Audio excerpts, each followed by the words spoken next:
자, 여러분, 충격적인 이야기로 바로 들어가겠습니다. 제가 아들을 위해 3천만 원이 넘는 돈을 썼습니다. 45년간 키운 외동아들의 결혼식 피로연 비용 전부를요. 그런데 연회장에서 아들이 마이크를 잡고 모든 하객 앞에서 이렇게 말하는 겁니다. 이 자리에 계신 저의 생모이신 혜미 어머니께 진심으로 감사드립니다. 그러고는 제 사돈댁을 향해 손가락으로 가리켰습니다. 그 순간 수백 명의 시선이 저를 향했습니다. 심장이 멎는 것 같았죠. 저는 그저 입을 다물고 침묵했습니다. 하지만 그날 밤, 저는 아들이 평생 잊지 못할 단 한 가지 행동을 했습니다. 도대체 제가 무슨 일을 저질렀을까요? 이 영상을 끝까지 보시고 이 아들이 얼마나 큰 대가를 치렀는지 확인하세요. 그리고 지금 이 채널을 구독하시고 이 영상에 좋아요를 눌러주세요. 여러분의 댓글 하나하나가 저에게 큰 힘이 됩니다. 자, 그럼 70세의 김수희 여사의 이야기 속으로 들어가 보겠습니다. 저는 올해 70살의 김수희입니다. 지난 45년간 저는 지훈이의 유일한 엄마였습니다. 지훈이가 5살 때 입양했습니다. 친부모님이 갑작스러운 사고로 돌아가신 직후였죠. 지훈이는 매일 밤 세상을 떠난 엄마를 찾으며 울던 겁 많고 수줍은 아이였습니다. 당시 저는 25의 미혼 여성으로 공장에서 주야간 교대 근무를 하며 지훈이를 키워야 했습니다. 저는 제 청춘, 꿈, 심지어 저만의 가정을 꾸릴 수 있는 모든 가능성까지 포기했습니다. 오직 지훈이 하나만을 위해서였죠. 저는 조건 없는 사랑을 주었고 사립학교에 보내고 제가 어릴 때 누려보지 못한 해외여행도 데려갔습니다. 지훈이는 귀하게 자랐고 부족함 없이 성장했습니다. 저는 이 아이에게 제가 가진 모든 것을, 제 자신 전부를 희생했는데 이제 와서 사람들 앞에서 저를 모욕했습니다. 지훈이는 20살이 되던 해 제가 입양 사실을 말했을 때 차갑고 무관심한 반응을 보였습니다. 이미 알고 있었어요. 엄마는 내 친엄마가 아니라는 걸 항상 알고 있었어요. 그 말은 저를 칼처럼 찔렀지만 시간이 지나면 괜찮아질 거라고 믿었습니다. 하지만 저는 완전히 착각하고 있었습니다. 3년 전 지훈이는 계산적이고 영악한 서예슬이라는 여자를 만났습니다. 예슬이는 첫날부터 저를 방해물로 여겼습니다. 그녀는 부유한 집안 출신이었고 그녀의 어머니인 혜미 씨는 빌딩과 사업체 그리고 지역사회에서의 영향력을 가진 사람이었습니다.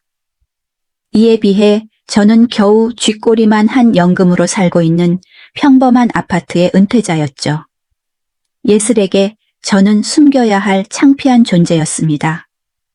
예슬이는 아들의 귀에 독을 불어넣기 시작했습니다. 당신 양어머니는 너무 간섭이 심해요. 우리 엄마는 절대 안 그러실 텐데. 지훈이는 변하기 시작했습니다. 저를 찾아오는 횟수는 줄었고 전화 통화는 짧아졌으며 답장은 점점 더 차가워졌습니다. 제 아들은 매일 저에게서 멀어져 갔습니다. 하지만 그들이 결혼을 발표했을 때 저는 또다시 아들을 위해 모든 것을 바칠 준비가 되어 있었습니다. 어느 날 오후 지훈이가 제 아파트로 찾아왔습니다. 그는 마치 낯선 사람처럼 제 소파에 앉았습니다. 결혼식 때문에 엄마 도움이 필요해요. 그는 인사도 없이 용건부터 말했습니다. 예슬이 부모님은 자기들 몫은 내셨는데 우리가 원하는 웨딩홀을 예약하려면 돈이 더 필요해요. 저는 얼마가 필요하냐고 물었고 그는 눈 하나 깜빡하지 않고 3천만 원이요 라고 대답했습니다.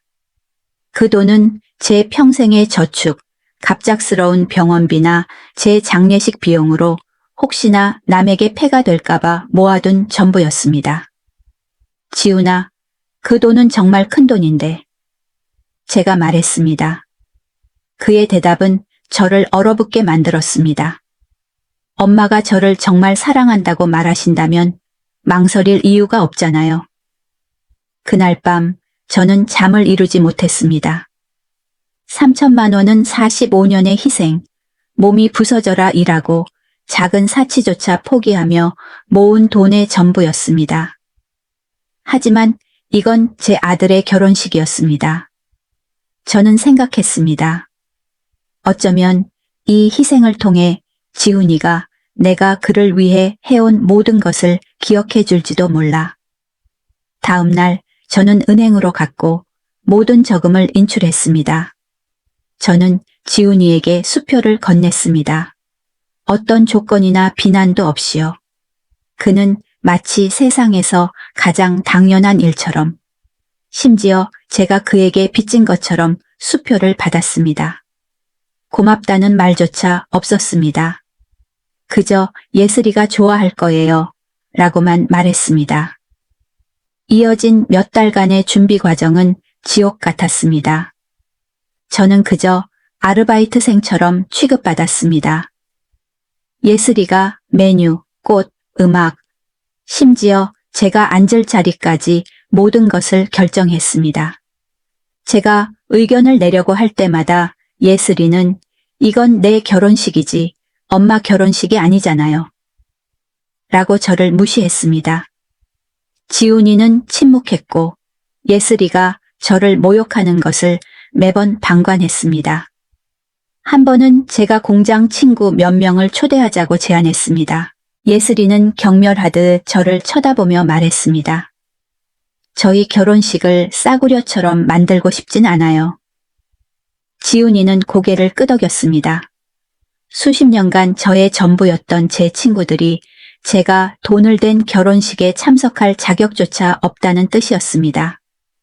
이 정도면 여러분은 이 아들에게 어떤 대가를 치르게 해야 할까요? 여러분의 의견을 댓글로 남겨주세요.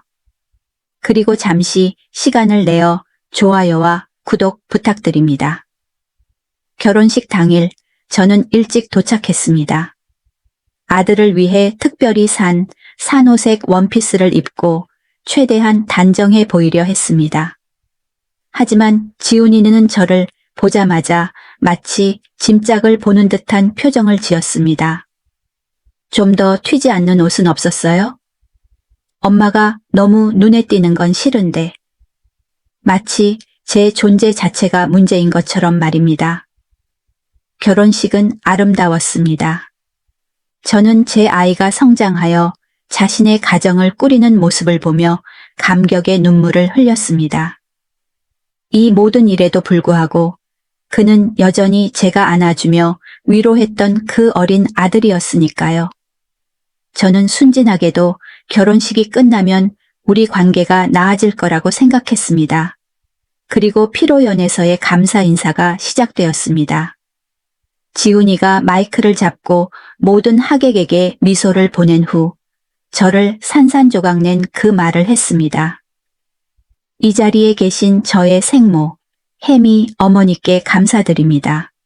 저를 따뜻하게 가족으로 맞아주셔서 감사합니다. 그는 제 사돈인 혜미 씨를 가리켰고 모두가 박수를 쳤습니다. 저는 바로 그 테이블에 산호색 원피스를 입고 앉아 있었고 제 심장은 바닥에 떨어져 깨졌습니다. 그날 밤 지훈이는 모든 것을 잃는다는 것이 어떤 의미인지 깨닫게 될 것이라는 저의 일생일대의 중요한 결정이 내려졌습니다. 저는 아무 일도 없었던 것처럼 조용히 테이블에 앉아 미소를 지었지만 제 마음속 깊은 곳에서는 무언가가 영원히 부서졌습니다. 하객들은 동정 어린 시선으로 저를 보았고 일부는 쑥덕거렸습니다. 사돈인 혜미 씨는 가식적인 미소를 지으며 제게 다가왔습니다. 수희 씨, 결혼식 정말 아름다웠어요. 그녀는 달콤한 목소리로 말했습니다. 어렸을 때 지훈이를 위해 해주신 모든 일에 감사드립니다. 이제 저희가 지훈이를 돌볼 차례예요.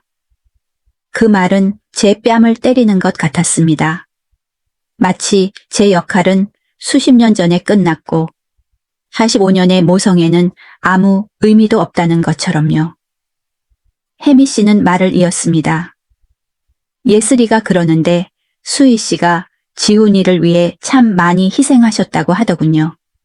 하지만 이제 걱정하지 마세요. 이제 저희가 잘 돌볼게요. 저는 예의 바르게 고개를 끄덕였지만 그녀의 말 한마디 한마디가 칼이었습니다. 고작 3년 전에 제 아들 인생에 나타난 이 여자가 저를 과거의 사람으로 치부할 자격이 있다고 생각하고 있었습니다. 지훈이는 행복한 미소를 띠고 우리 테이블로 걸어왔습니다. 제 감사 인사 감동적이지 않았나요? 그가 물었습니다. 혜미 씨는 그를 껴안으며 말했습니다. 최고였어 아들, 우리 모두를 감동시켰단다. 아들이라니요. 45년간 제가 키우고 가르치고 조건 없이 사랑한 제 아들을 그가 아들이라고 불렀습니다. 지훈이는 환하게 웃으며 화답했습니다. 감사해요 혜미 엄마. 엄마와 예슬이가 우리에게 준 모든 지원에 감사드립니다. 그는 저를 쳐다보지도 않았습니다. 저는 제 테이블에서 마치 투명 인간이 된 것 같았습니다. 예슬이가 핑크색 드레스를 입고 달려왔습니다. 다들 들으셨죠? 지훈이가 뭐라고 했는지 들었어요? 너무 기뻐요. 그녀는 새신랑의 팔짱을 끼고 말했습니다. 여보, 우리 엄마가 유럽 3주 깜짝 신혼여행을 예약해줬어요. 믿어져요? 지훈이는 열정적으로 그녀에게 키스했습니다. 당신 엄마는 정말 최고야. 우리를 위해 항상 생각해 주시네. 저는 바로 그곳에 있었습니다. 이 결혼식에 3천만 원을 지불한 여자. 다른 사람이 준 선물을 축하하는 그들을 지켜보면서요. 혜미 씨에게는 빌딩, 잘 나가는 사업, 중요한 인맥이 있었고 저에게는 텅 빈 통장과 부서진 심장만 남아 있었습니다. 파티는 계속되었고 지훈이와 예슬이는 첫 춤을 추었고 혜미 씨는 자랑스러운 엄마라도 되는 것처럼 흥분해서 핸드폰으로 촬영했습니다. 저는 여전히 앉아 제 아들이 저의 존재조차 인식하지 못한 채 인생에서 가장 중요한 날을 보내는 모습을 지켜보았습니다. 자정이 가까워졌을 때 저는 떠나기로 결정했습니다. 지훈이에게 다가가 작별 인사를 하려고 했습니다. 아들, 엄마 먼저 갈게. 결혼식은 아름다웠어. 그는 예슬이 친구들과의 대화에서 거의 눈도 떼지 않은 채 고개를 들었습니다. 아, 네, 와주셔서 고맙습니다. 마치 제가 그저 평범한 하객이라도 되는 것처럼 마치 이 축하 행사의 모든 세부 사항에 제가 자금을 댄 게 아닌 것처럼요. 제가 출구로 향할 때 예슬이가 저를 가로막았습니다. 수희 씨, 가시기 전에 부탁 하나만 들어주세요. 저는 아주 작은 희망의 불꽃을 느꼈습니다. 어쩌면 그녀가 저에게 감사하다고 말하려거나 제 희생을 인정하려 할지도 모른다는 희망이었습니다. 지훈이랑 저는 신혼여행에서 돌아오면 집을 살 계획이에요. 좀 더 큰 집, 고급 주택 단지에 정원이 있는 집으로요. 수희 씨가 아직 돈을 좀 가지고 계신 걸 알아요. 저는 멍해졌습니다. 예슬아, 나는 방금 내 모든 저금을 이 결혼식에 썼단다. 그녀는 거만한 미소를 지었습니다. 에이, 수희 씨, 당신 나이에는 그렇게 많은 돈이 필요 없잖아요. 그리고 이건 아들 미래에 대한 투자이기도 하고요. 생각해 보세요. 그녀는 말을 마치고 떠났고 저는 그 자리에 굳어 서 있었습니다. 저는 다리가 후들거리는 채로 웨딩홀을 걸어 나왔고 발레 파킹 직원이 제 차를 가져다 주었습니다. 다른 하객들의 고급 승용차와 부끄러울 정도로 대조되는 15년 된 작은 세단이었습니다. 아파트로 운전해 가는 동안 눈물이 쏟아지기 시작했습니다. 15년간의 조건 없는 사랑이 공개적인 모욕의 밤으로 응축되었습니다. 저는 집에 돌아와 산호색 원피스를 입은 채 소파에 앉았습니다. 제 소박한 아파트를 둘러보았습니다. 벽에는 지훈이의 5살 때부터 대학 졸업까지의 사진들이 걸려 있었습니다. 그가 혹시라도 찾아올까봐 수년 동안 그대로 둔 그의 방. 그가 사용하지는 않았지만 제가 소중히 간직했던 생일 선물들. 이 모든 것이 이제는 하나의 농담처럼 느껴졌습니다. 저는 그 아이를 위해 살았고 그를 위해 모든 것을 포기했는데 이제 그는 한마디 말로 저를 자기 인생에서 지워버렸습니다. 나의 생모. 마치 지난 45년이 전부 거짓이었던 것처럼요. 그날 밤 저는 잠을 이룰 수 없었습니다. 침대에서 뒤척이며 모욕당했던 순간들을 되새겼습니다. 지훈이가 저를 하객들에게 저를 키워준 분이라고 소개했을 때, 예슬이가 건배사에서 저를 완전히 무시했을 때, 화장실에서 들었던 쑥덕거림. 정말 불쌍해. 아들이 다른 가족을 더 좋아하는 걸 지켜보는 게 얼마나 힘들까. 다음 날 지훈이에게 공항에서 전화가 걸려왔습니다. 엄마, 신혼여행 간다고 알려드리려고 전화했어요. 그의 목소리는 짜증이 가득했고 마치 저에게 전화하는 것이 귀찮은 일인 것 같았습니다. 아, 그리고 예슬이가 그러는데 우리가 돌아오면 새집 장만하는 비용을 좀 도와주셔야 할 것 같아요. 알잖아요. 엄마가 저를 얼마나 사랑하는지 보여줄 때예요. 그 말이 저에게는 마지막 한계였습니다. 지훈아, 저는 떨리는 목소리로 말했습니다. 나는 내 모든 저금을 내 결혼식에 썼단다. 그는 짜증스럽게 한숨을 쉬었습니다. 엄마, 너무 오버하지 마세요. 엄마가 돈 모아둔 거 알아요. 엄마는 늘 검소했잖아요. 그는 전화를 끊었습니다. 심지어 작별 인사도 없이요. 저는 전화기를 든 채 멍하니 서서 방금 일어난 일을 곱씹었습니다. 제 아들이 결혼식 다음 날 저를 공개적으로 모욕한 후 또다시 저에게 돈을 요구했습니다. 제가 모든 돈을 그를 위해 썼다고 말하자 그는 제 전화를 끊어버렸습니다. 바로 그 순간 제 안에 무언가가 바뀌었습니다. 70년 동안 저는 순종적인 여자였습니다. 제 자존심을 삼키고 항상 다른 사람을 제 자신보다 우선시했습니다. 저는 모욕, 경멸, 학대를 받아들이면서 침묵하는 것이 제 의무라고 생각했습니다. 하지만 그 전화가 저를 깨웠습니다. 지훈이는 저를 엄마로 여기는 것이 아니라 현금 자동 인출기로 여겼습니다. 예슬이는 남편을 키운 저를 존중하는 것이 아니라 제거해야 할 상대로 여겼습니다. 혜미 씨는 수십 년간 지훈이를 돌본 저에게 감사하는 것이 아니라 저를 과거의 짐처럼 여겼습니다. 저는 제 방으로 걸어갔고 옷장에 가장 깊은 서랍을 열었습니다. 그곳에는 수년 동안 제가 만져보지 않았던 봉투가 있었습니다. 그 봉투 안에는 지훈이가 한 번도 의심하지 않았던 것을 증명하는 서류들이 들어 있었습니다. 저는 떨리는 손으로 서류들을 꺼냈습니다. 예금 증명서, 부동산 등기부, 보험 증서. 이것들은 제 아버지의 유산이었습니다. 수십 년 동안 제가 숨겨온 비밀이었죠. 저는 공장 일뿐만 아니라 남는 돈을 현명하게 투자하여 이 자산을 축적해 왔습니다. 지훈이는 제가 쥐꼬리만 한 연금으로 사는 불쌍한 은퇴자인 줄로만 알았습니다. 그는 자기 양어머니가 수십억 원 상당의 부동산을 소유하고 있다는 사실을 전혀 몰랐습니다. 제가 세계의 다른 은행에 계좌를 가지고 있다는 것도 몰랐죠. 그는 방금 공개적으로 자신을 모욕한 이 여자가 그의 진짜 사돈인 혜미 씨보다 훨씬 더 부유하다는 것을 전혀 예상하지 못했습니다. 저는 몇 달 만에 처음으로 미소를 지었습니다.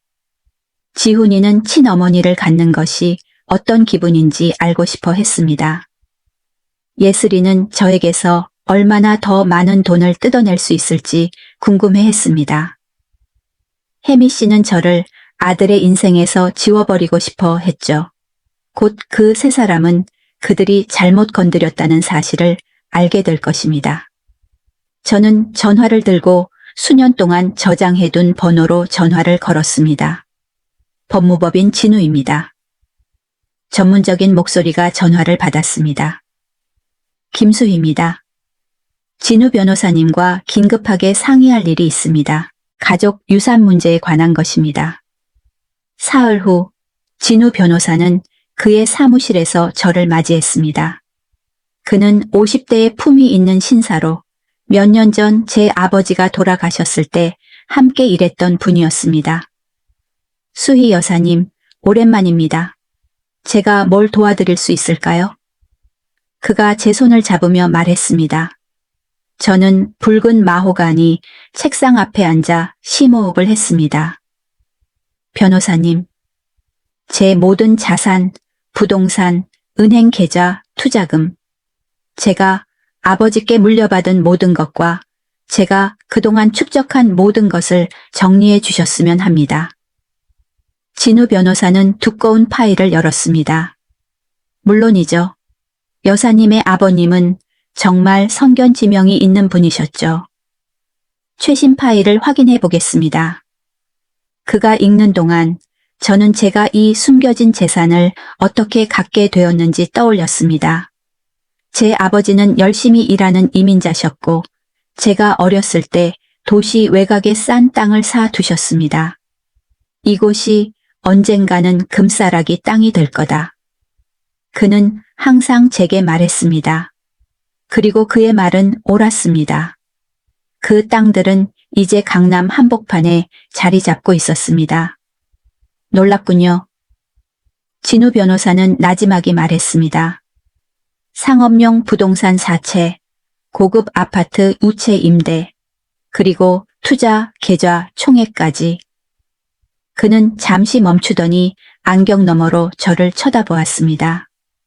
수희 여사님, 총 자산이 250억 원입니다. 저는 이미 알고 있었음에도 불구하고 그 숫자에 충격을 받았습니다. 250억 원. 지훈이가 고작 3천만 원 때문에 저를 모욕할 때 저는 그가 전혀 모르는 수백억 원의 자산을 소유하고 있었습니다. 변호사님, 저는 단호한 목소리로 말했습니다. 제 유언장을 수정하고 싶습니다. 이어지는 2시간 동안 우리는 모든 세부 사항을 검토했습니다. 진우 변호사는 메모를 했고 저는 제 새로운 결정을 설명했습니다. 저는 제 아들 지훈이를 모든 유산 상속인 명단에서 제외하고 싶습니다. 대신 저는 입양아를 키우는 미혼모들을 돕기 위한 자선재단을 설립하고 싶습니다. 변호사는 눈썹을 치켜떴습니다. 정말이십니까, 수희 여사님? 이건 매우 중대한 결정입니다. 완전히 확실합니다. 저는 대답했습니다. 제 아들은 결혼식에서 제가 그의 친어머니가 아니라는 점을 분명히 했습니다. 그렇다면 그는 낯선 사람에게서 아무것도 상속받을 권리가 없습니다. 진우 변호사는 고개를 끄덕이고 계속 적었습니다. 그리고 지훈이에게 이 변경 사항을 알리는 공식 서신을 준비해 주셨으면 합니다. 저는 법무법인을 나서면서 수년 만에 처음으로 해방감을 느꼈습니다. 제 존엄성을 되찾기 위한 첫걸음을 내디딘 것입니다. 하지만 이것은 시작에 불과했습니다. 지훈이, 예슬이, 그리고 혜미 씨는 저를 너무 얕봤습니다. 그들은 저를 함부로 짓밟을 수 있는 무력한 노인이라고 생각했습니다. 그들은 자신들이 얼마나 크게 착각했는지 곧 알게 될 것입니다.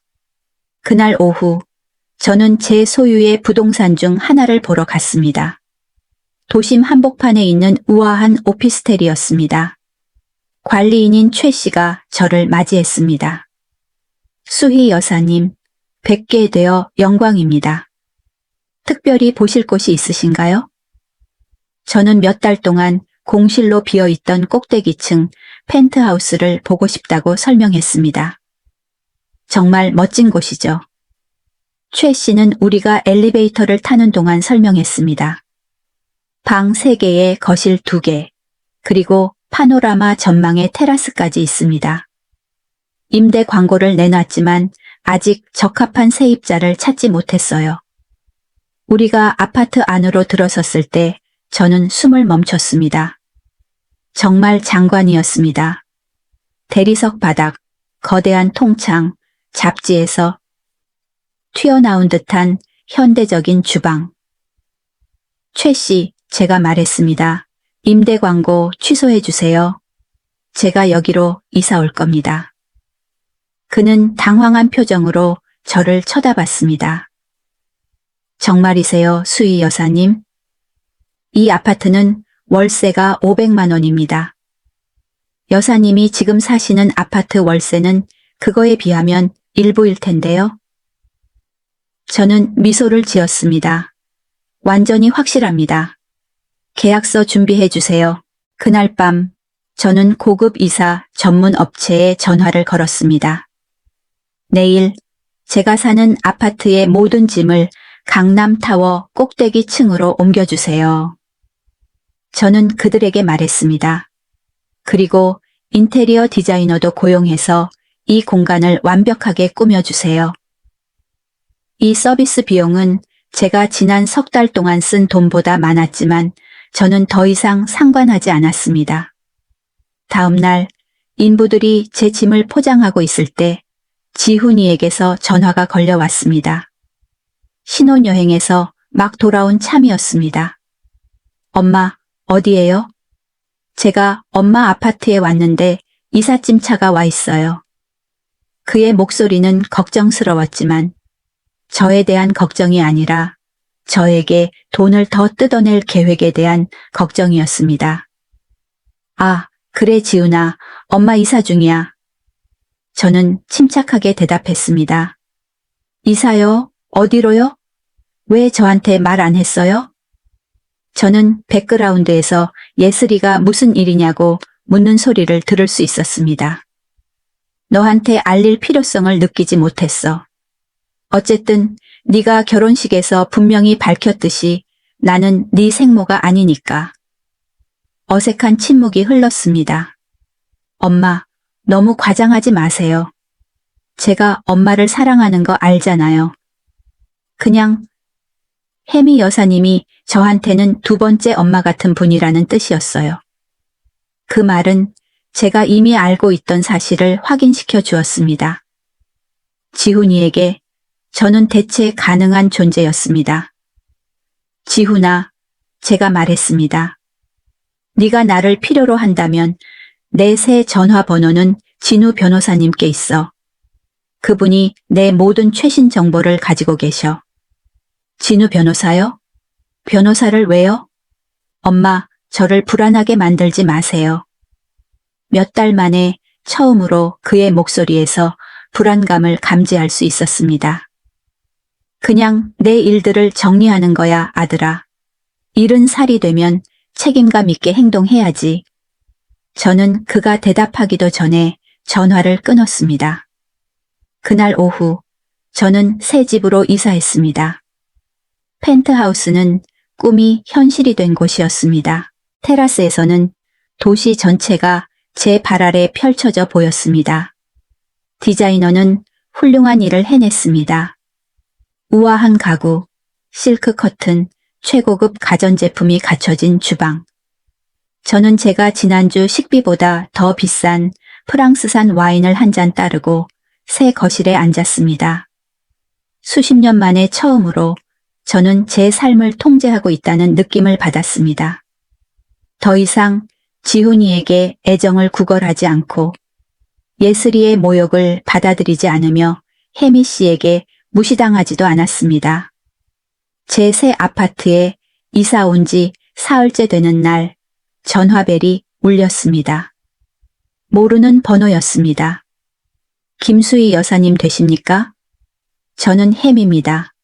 예슬이 엄마요. 그녀의 목소리에는 결혼식 때의 가식적인 달콤함이 모두 사라져 있었습니다. 제가 여사님과 긴급하게 이야기해야 할 것 같아요. 저는 웃었습니다. 이제 쇼가 시작되겠군요. 물론이죠, 혜미 씨. 제가 뭘 도와드릴 수 있을까요? 잠시 멈춤이 있었습니다. 지훈이가 여사님이 이사하셨고 변호사까지 고용하셨다고 하더군요. 예슬이가 너무 걱정하고 있어요. 무슨 일이라도 생겼나요? 그녀의 목소리에 담긴 불안감은 저에게 천상의 음악과 같았습니다. 수십 년간 무시당한 후 이제 그들은 저에게서 답을 필요로 했습니다. 별일 없어요. 저는 침착하게 대답했습니다. 그냥 제 인생에 변화를 주기로 결정했을 뿐이에요. 70살이 되면 사람들은 깨닫게 되죠. 인생은 당신을 소중히 여기지 않는 사람들에게 낭비하기엔 너무 짧다는 걸. 더 긴 침묵이 흘렀습니다. 수희 여사님, 저희 만날 수 있을까요? 저희 사이에 오해가 있었던 것 같아요. 오해요? 흥미롭네요. 그들이 결혼식에서 저를 모욕했을 때는 오해가 없었습니다. 지훈이가 다음 날 저에게 돈을 요구했을 때도 혼란은 없었습니다. 하지만 이제 제가 그들의 삶에서 사라지자 갑자기 모든 것이 오해가 되었습니다. 물론이죠, 혜미 씨. 하지만 저희 새 아파트로 오셔야 해요. 저는 이제 예전처럼 자주 외출하지 않거든요. 저는 그녀에게 새 주소를 알려주었습니다. 강남타워는 서울에서 가장 유명한 고급 주택 중 하나였습니다. 저는 혜미 씨가 그 주소를 즉시 알아볼 것이라는 것을 알고 있었습니다. 강남타워요? 그녀가 놀라서 물었습니다. 네, 저는 확인해 주었습니다. 25층 펜트하우스입니다. 경비원이 안내해 드릴 거예요. 저는 미소를 지으며 전화를 끊었습니다. 2시간 후 혜미 씨는 예슬이, 지훈이와 함께 왔습니다. 경비원이 그들의 방문을 알렸을 때 세 사람 모두 긴장하고 있는 듯 했습니다. 올라오시라고 하세요. 저는 인터폰에 대고 말했습니다. 엘리베이터 문이 제 층에서 열렸을 때 그들의 얼굴에 나타난 충격은 저의 첫 번째 승리였습니다. 맙소사, 예슬이는 아파트를 둘러보며 나지막이 말했습니다. 이런 곳을 어떻게 감당하는 거지? 지훈이는 마치 박물관을 걷는 것처럼 거실을 가로질렀고 믿을 수 없다는 듯 가구들을 만져보았습니다. 혜미 씨는 침착함을 유지하려고 했지만 그녀의 눈에는 혼란이 역력했습니다. 앉으세요.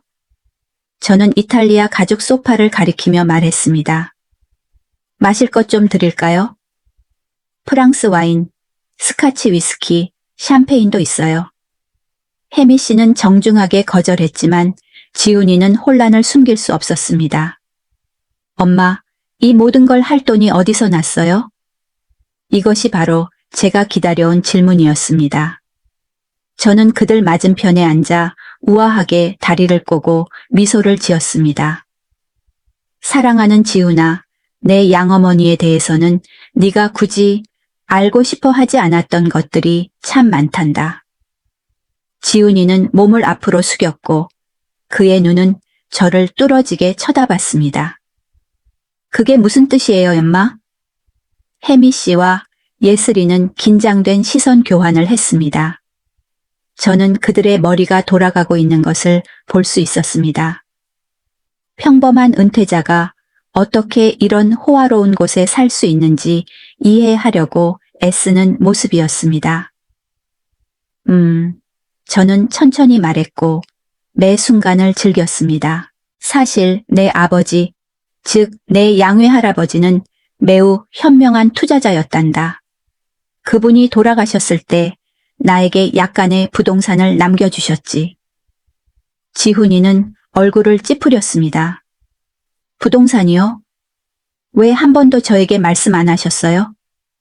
저는 달콤하게 웃었습니다. 넌 한 번도 물어본 적 없잖니, 아들아. 45년 동안 너는 내가 당장 너에게 줄 수 있는 것에만 집중했고, 나의 이야기, 나의 배경, 나의 가족에 대해서는 전혀 관심이 없었지. 이 진실은 공기 중으로 날아가는 따기 같았습니다. 예슬이는 소파에서 불안하게 몸을 뒤척였습니다. 하지만 돈이 있으셨다면 왜 그 소박한 아파트에서 사셨어요? 그녀의 목소리에는 제가 그들을 속였다는 비난이 담겨 있었습니다. 왜냐하면 사랑하는 예슬아, 나는 어릴 때부터 돈이 잘못된 종류의 사람들을 끌어들인다는 것을 배웠거든. 내 아버지는 내게 겸손하게 살라고 가르치셨지. 혜미 씨가 마침내 입을 열었습니다. 수희 여사님, 결혼식에서의 몇 마디 말 때문에 기분이 상하셨을 수는 있다는 것을 이해합니다. 하지만 지훈이는 여사님을 정말 사랑해요. 그는 단지 저희 가족이 그를 따뜻하게 받아준 것에 대해 감사하고 싶었을 뿐이에요. 그녀의 목소리는 화해를 시도했지만 매우 가식적이었습니다. 몇 마디 말? 저는 그 말을 반복하며 공중에 맴돌게 했습니다. 지훈이는 200명의 하객 앞에서 당신을 그의 생모라고 공개적으로 선언했습니다. 그건 몇 마디 말이 아니었습니다, 혜미 씨. 그건 선언이었습니다. 지훈이의 얼굴이 하얗게 질렸습니다. 엄마, 저는 그럴 의도가 아니었어요. 뭘 그럴 의도가 아니었다는 거니? 지훈아? 제가 그를 끊었습니다. 나를 아프게 할 의도가 아니었다는 거니? 나를 모욕할 의도가 아니었다는 거니? 한마디 말로 45년의 모성애를 지워버릴 의도가 아니었다는 거니? 아니면 네 진짜 모습을 내가 발견하는 걸 원치 않았다는 거니? 침묵은 몇 분 동안 이어졌습니다. 예슬이는 긴장하여 결혼 반지를 만지작거렸고 혜미 씨는 굳은 미소를 유지했으며 지훈이는 마치 저를 처음 보는 것처럼 바라봤습니다. 엄마, 그가 마침내 말했습니다. 상처를 줘서 죄송해요. 저는 그러려고 한 게 아니었어요. 저는 긴장했고 흥분했었어요. 지훈아, 제가 그를 끊었습니다. 의도에 대해 몇 가지 말해줄게. 네가 밤마다 울면서 잠들 때 나의 의도는 너를 위로하는 것이었어. 내가 사립학교 학비를 벌기 위해 2가지 일을 했을 때 나의 의도는 너에게 최고의 기회를 주는 것이었어.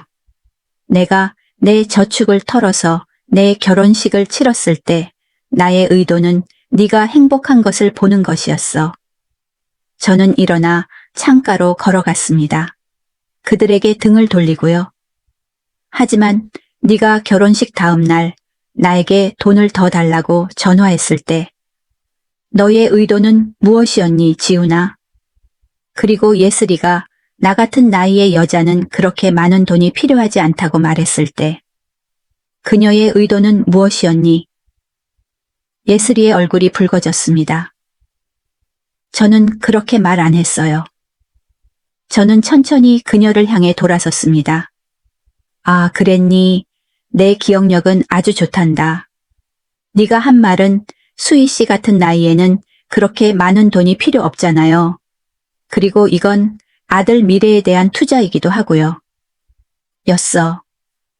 방 안의 공기는 극도로 긴장되었습니다. 혜미 씨가 중재를 시도했습니다. 수희 여사님, 저희가 너무 예민하게 반응하는 것 같아요. 저희는 이제 가족이니 서로를 지지해야죠.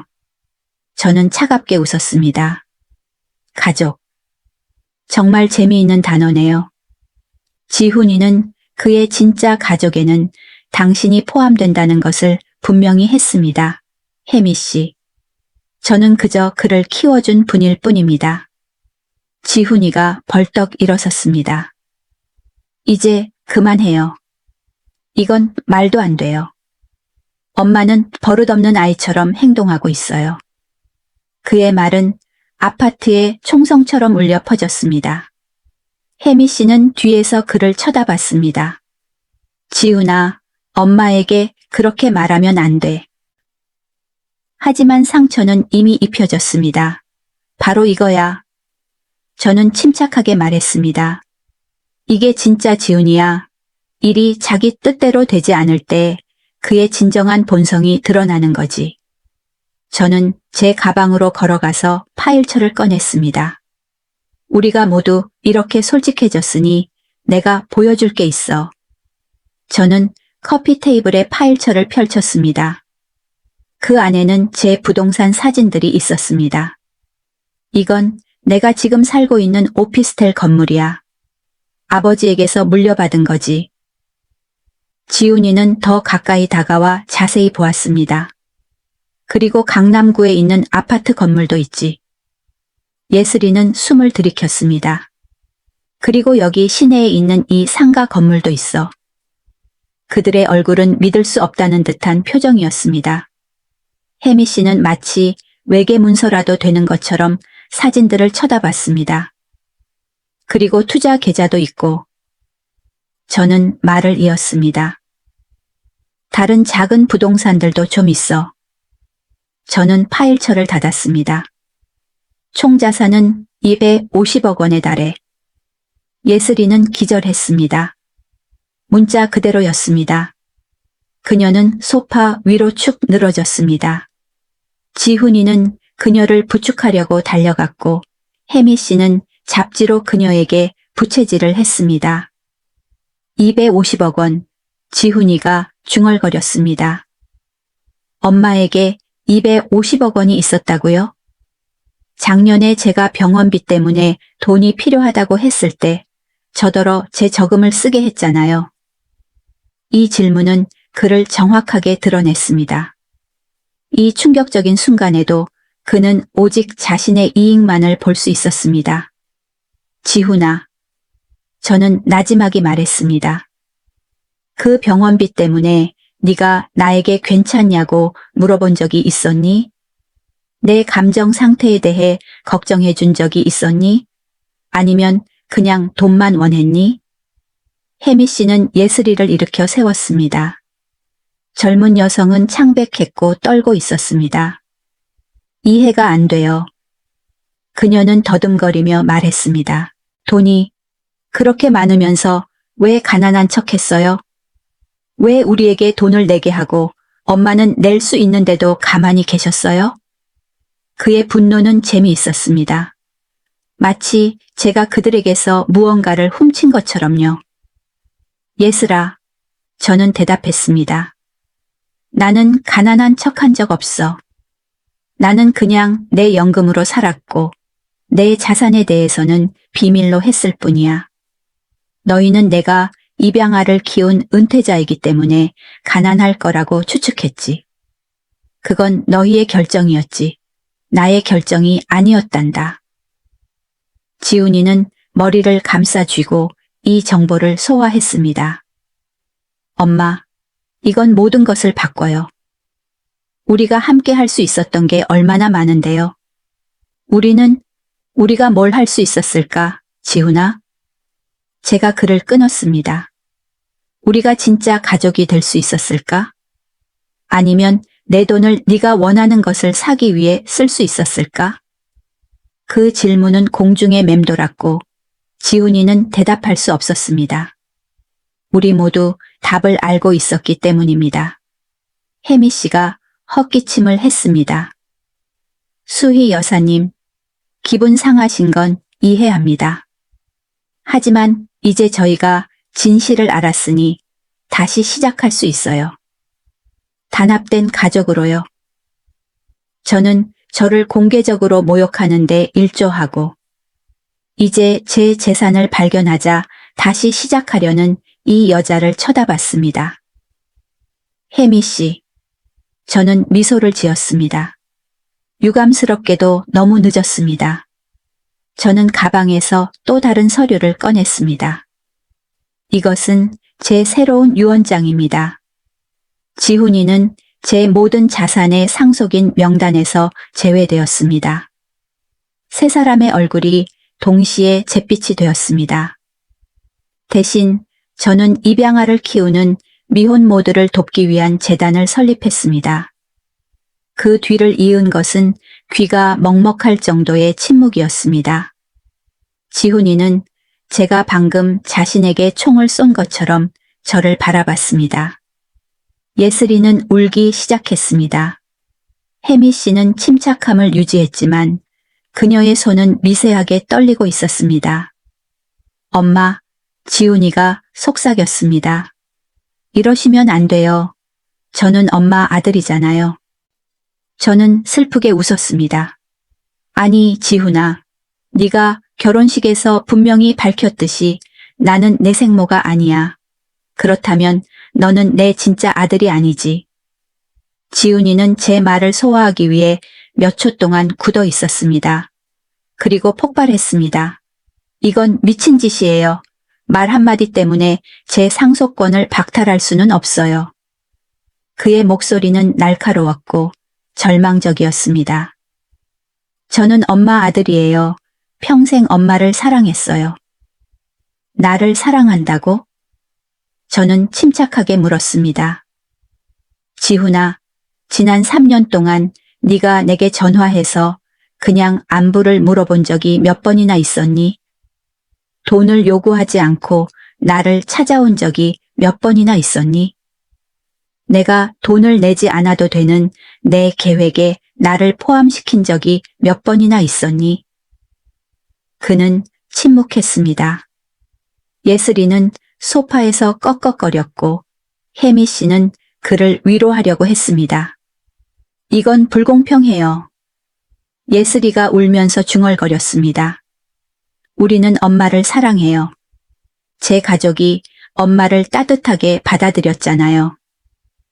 그녀의 말에 담긴 아이러니는 훌륭했습니다. 이제 그들이 제 돈을 알게 되자 제가 갑자기 가족의 일원이 된 것입니다. 예슬아, 저는 부드럽게 말했습니다. 네가 나 같은 나이의 여자는 그렇게 많은 돈이 필요하지 않다고 말했을 때 그게 사랑이었니? 너희가 내가 돈을 댄 결혼식에서 나를 구석 테이블에 앉혔을 때 그게 가족의 포용이었니? 지훈이가 공개적으로 다른 여자를 그의 생모라고 감사했을 때 그게 존중이었니? 혜미 씨가 마침내 입을 열었습니다. 그녀의 목소리에서는 모든 가식적인 달콤함이 사라졌습니다. 수희 여사님, 기분 상하신 건 이해합니다. 하지만 이건 복수예요. 실수 하나 때문에 지훈이를 평생 벌주고 싶으신 건가요? 그녀의 말은 제가 항상 의심했던 것을 확인시켜 주었습니다. 그녀에게 저는 그저 그녀의 새 가족과 제 돈 사이를 가로막는 장애물일 뿐이었습니다. 이건 복수가 아닙니다, 혜미 씨. 저는 대답했습니다. 이건 정의입니다. 지훈이는 저를 그의 어머니로 대체하려는 의식적인 결정을 내렸고 이제 그는 그 결정의 결과를 감수해야 합니다. 저는 창가로 돌아섰고 도시를 내려다봤습니다. 그리고 왜 그렇게 걱정하시는지 모르겠네요. 지훈이 말에 따르면 이제 당신이 그의 생모이시잖아요. 당신이 그를 부양하실 수 있겠죠? 그 뒤를 이은 침묵이 모든 것을 말해 주었습니다. 지훈이는 기대에 찬 눈으로 혜미 씨를 바라봤지만 그녀는 시선을 피했습니다. 진실은 그들이 부유한 가족인 척했음에도 불구하고 혜미 씨의 자원은 제 자원과 비교할 수 없었고 이제 지훈이는 자신이 얼마나 많은 돈을 잃었는지 알게 되자 혜미 씨의 재력은 그에게 미미해 보였습니다. 엄마, 지훈이가 간청하는 목소리로 말했습니다. 제발 저를 용서해 주세요. 제가 너무 바보 같았어요. 결혼식에서 긴장했고 예슬이 가족에게 잘 보이고 싶었어요. 엄마의 감정은 생각하지 못했어요. 눈물이 그의 뺨을 타고 흘러내리기 시작했습니다. 사랑해요. 항상 엄마를 사랑했어요. 엄마는 나의 엄마예요. 250억 원이 얼마나 많은 애정을 불러일으킬 수 있는지 보는 것은 흥미로웠습니다. 지훈아, 저는 그를 향해 돌아섰습니다. 네가 정말 나를 사랑한다면 내 결정을 존중해. 이건 결혼식 때문만이 아니야. 이건 3년 동안의 경멸, 끊임없는 돈 요구, 그리고 나를 귀찮은 이물질처럼 취급한 것 때문이야. 예슬이가 비틀거리며 일어섰습니다. 다 제 잘못이에요. 그녀는 히스테리컬하게 소리쳤습니다. 제가 그에게 그런 말을 하도록 설득했어요. 저는 우리 엄마가 특별하다고 느끼게 하고 싶었어요.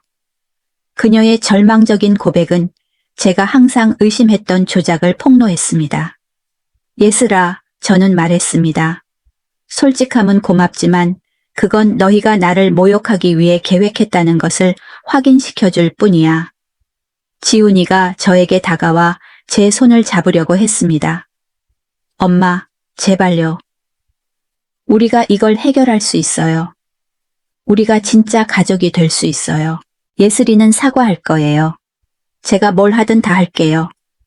제발 저를 이렇게 벌하지 마세요. 그의 눈은 붉었고 목소리는 쉬어 있었으며 수년 만에 처음으로 저에게 진정한 감정을 보여주는 것 같았습니다. 지훈아, 저는 한숨을 쉬었습니다. 이 모든 것 중에서 가장 슬픈 게 뭔지 아니? 네가 나를 사랑한다는 것을 깨닫기 위해 내가 돈이 있다는 것을 알아야 했다는 거야. 일주일 전 네가 내가 보잘것없는 연금만 가지고 있다고 생각했을 때 내가 네 결혼식에 저금을 다 썼다고 말하자 너는 내 전화를 끊어버렸지. 혜미 씨가 갑자기 일어섰습니다. 자, 이제 정말 감정적이네요. 우리 모두 생각할 시간이 필요할 것 같아요. 그녀의 전략 변화는 분명했습니다. 그녀는 더 이상 이것이 단순한 가족 간의 오해인 척할 수 없었습니다. 그녀는 이제 자신이 원하는 대로 할 수 있는 자원을 가진 여자와 맞서고 있다는 것을 알고 있었습니다. 당신 말이 맞아요. 저는 동의했습니다. 당신들은 이 모든 것을 소화할 시간이 필요할 거예요. 특히 더 드릴 정보가 있기 때문에요. 저는 가방에서 또 다른 서류를 꺼냈습니다. 저는 유럽으로 이사하기로 결정했습니다. 저는 바르셀로나에 아파트를 샀어요. 세 사람의 얼굴은 공포로 가득 찼습니다. 2주 후에 떠날 겁니다. 엄마, 가시면 안 돼요. 지훈이가 소리쳤습니다. 여기가 엄마 집이잖아요. 엄마 가족이 여기 있잖아요. 그의 목소리에는 절망이 역력했습니다. 지훈아, 저는 대답했습니다. 나의 집은 내가 존중받는 곳이야. 나의 가족은 나를 소중히 여기는 사람들이고 분명히 거기는 여기가 아니지. 예슬이는 지훈이의 팔을 잡고 그에게 가지 말라고 그들이 무엇이든 하겠다고 말하라고 간청했습니다. 돈이 저에 대한 그의 태도를 어떻게 바꾸었는지 보는 것은 슬펐습니다. 저에게 그렇게 많은 돈이 필요하지 않다고 말했던 바로 그 여자가 이제 저에게 떠나지 말라고 애원하고 있었습니다. 단 하나, 내가 제고할 수 있는 조건이 있어. 제가 천천히 말했습니다. 세 사람 모두 희망에 차서 앞으로 몸을 숙였습니다. 나는 지훈이가 공개적으로 사과하기를 원해. 그가 결혼식에서 무엇을 잘못했고 왜 후회하는지를 명확하게 설명하는 비디오를 녹화하는 거야. 그리고 그는 그 비디오를 그의 소셜미디어에 올려야 해. 지훈이의 얼굴이 하얗게 질렸습니다. 공개적으로요? 비디오요? 하지만 그건 너무 창피해요. 아이러니의 완벽한 반전이었습니다. 그는 저를 공개적으로 모욕했지만 이제 그의 차례가 되자 갑자기 창피함은 받아들일 수 없는 것이 되었습니다. 맞아. 저는 대답했습니다. 이제 내 기분이 어떤지 알겠니? 혜미 씨가 빠르게 개입했습니다. 그건 합리적이네요. 지훈이는 비디오를 만들 수 있어요. 하지만 지훈이는 고개를 저었습니다. 그렇게 못해요. 제 친구들, 제 동료들이 모두 그 비디오를 볼 거예요. 그의 자존심이 우리가 말하는 가족애보다 더 중요했습니다. 그럼 더 이상 할 이야기는 없을 것 같네. 저는 말했고 문으로 걸어갔습니다.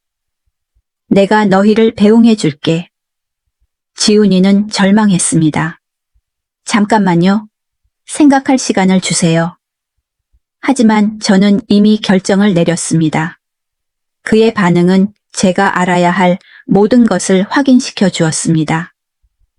지훈아, 저는 문을 열고 말했습니다. 너는 우리 관계에 대해 생각할 45년의 시간이 있었어. 너는 나를 존중할 3년의 시간이 있었고, 너는 진심으로 사과할 3주가 있었어. 너에게는 더 많은 시간이 필요하지 않아. 더 나은 우선순위가 필요할 뿐이야. 세 사람은 조용히 아파트를 나섰습니다. 저는 창밖으로 그들이 택시에 오르는 모습을 봤습니다. 지훈이는 절망적인 표정으로 제 층을 올려다봤습니다. 예슬이는 혜미 씨의 어깨에 기대 울고 있었습니다. 슬픈 광경이었지만 저는 그들에게 단 한치의 연민도 느끼지 못했습니다. 그날 밤 저는 다시 와인을 한 잔 따르고 테라스에 앉았습니다. 도시가 제 발 아래에서 반짝이며 펼쳐져 있었습니다. 수십 년 만에 처음으로 저는 완전히 자유롭다는 것을 느꼈습니다.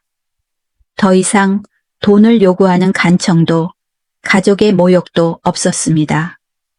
저를 소중히 여기지 않는 사람들을 위해 사는 것도 없었습니다. 제 전화는 지훈이, 예슬이, 심지어 혜미 씨로부터 온 절박한 메시지로 여러 번 울렸습니다.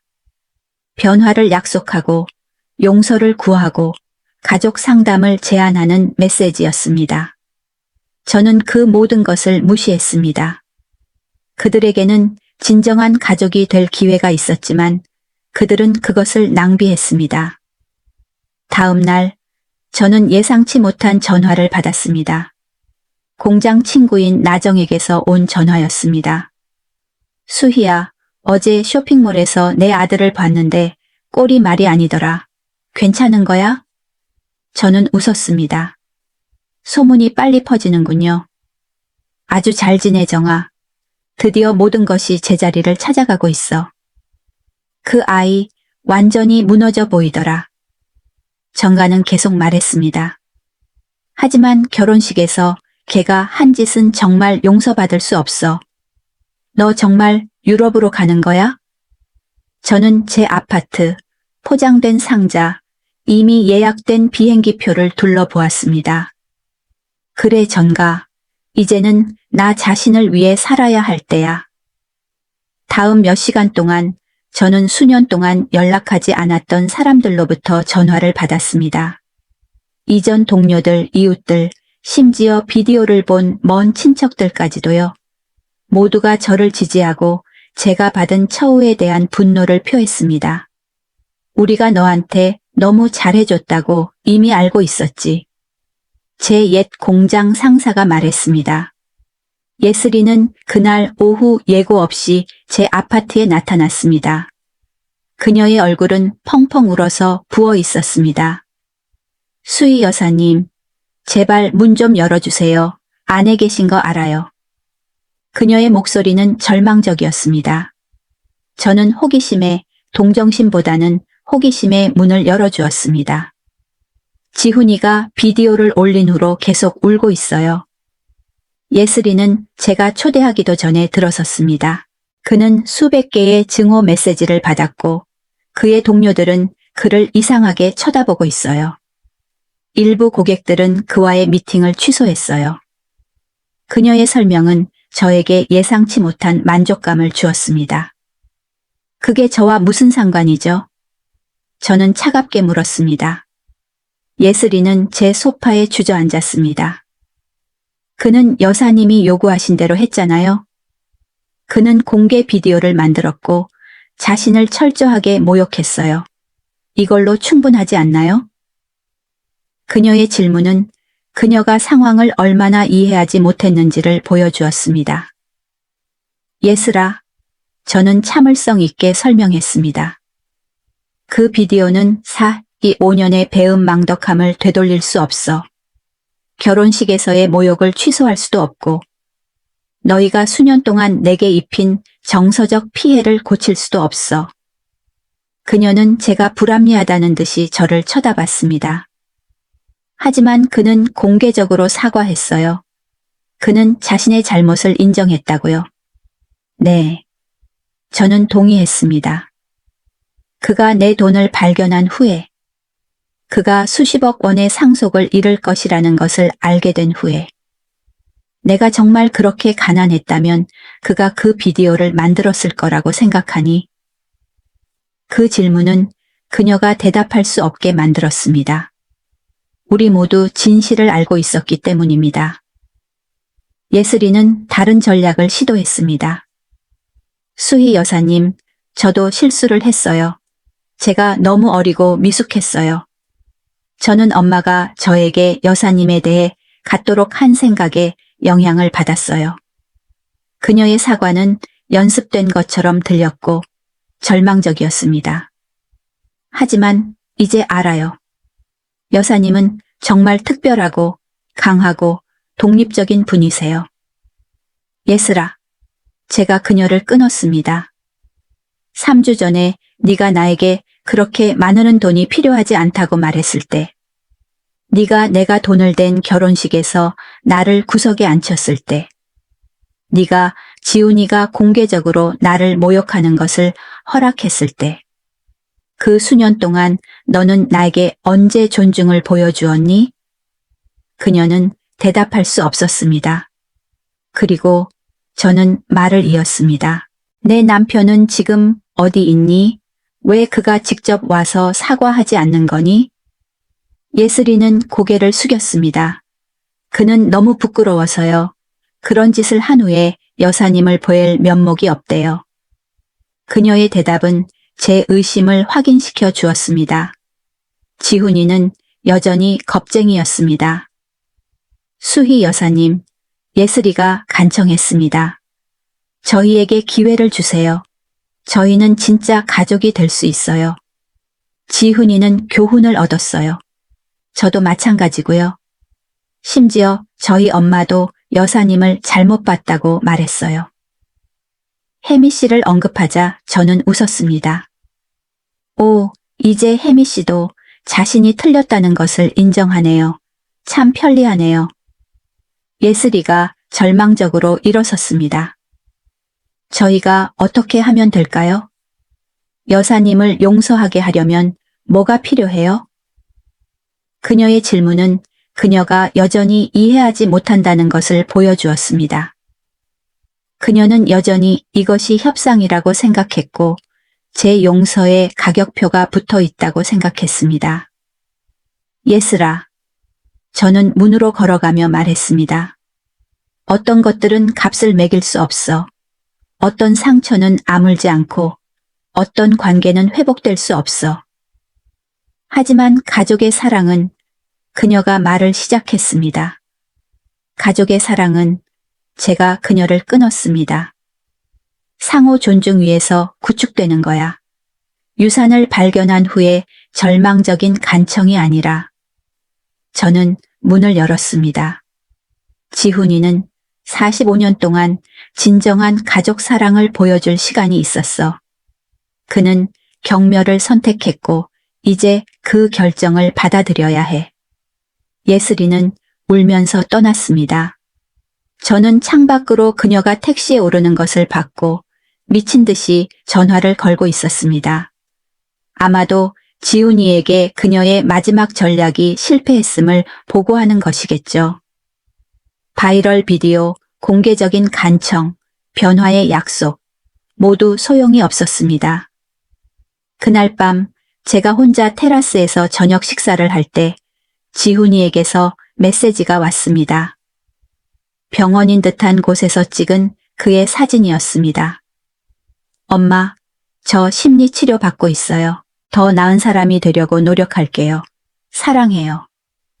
저는 답장하지 않고 메시지를 삭제했습니다. 그의 치료는 너무 늦었습니다. 그의 변화는 능동적인 것이 아니라 수동적인 것이었습니다.